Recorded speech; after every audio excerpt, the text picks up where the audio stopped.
Well, this is Al Jazeera, and these are the headlines. Record high temperatures have been set in 3 continents, with health authorities sounding the alarm in Asia, Europe, and North America. In the southern United States, 80 million Americans are now under heat alerts as records were set from Arizona all the way to Florida.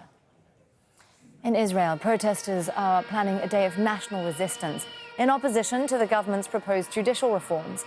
This comes after the Knesset passed the first reading of a controversial bill to limit the Supreme Court's powers. The biggest protests are expected to be held in Jerusalem and in Tel Aviv. A salvage operation has begun off the coast of Yemen involving 2 giant oil tankers. The threat of a catastrophic oil spill in the Red Sea now appears to be receding, thanks to that $140 million rescue mission. Talks to stop 3 months of fighting in Sudan are reported to have resumed in Saudi Arabia. Sudanese army commanders are meeting their paramilitary rivals, the Rapid Support Forces. Previous negotiations in Jeddah were suspended back in June following numerous ceasefire violations. The battle for power in Sudan has led to the deaths of at least 3,000 people and forced 3 million from their homes.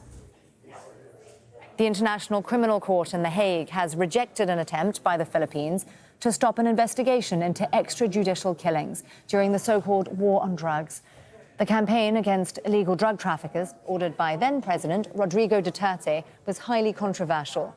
Thousands of Filipinos were killed in the police crackdown. A U.S. citizen has crossed the border into North Korea without authorization and is likely being detained. The man, who is believed to be an American soldier, was taking part in a tour of the demilitarized border separating North and South Korea. According to local media, he was with a group of visitors in the Panmunjom village when he suddenly bolted over the brick line marking the border. The UN says it's working to resolve the incident.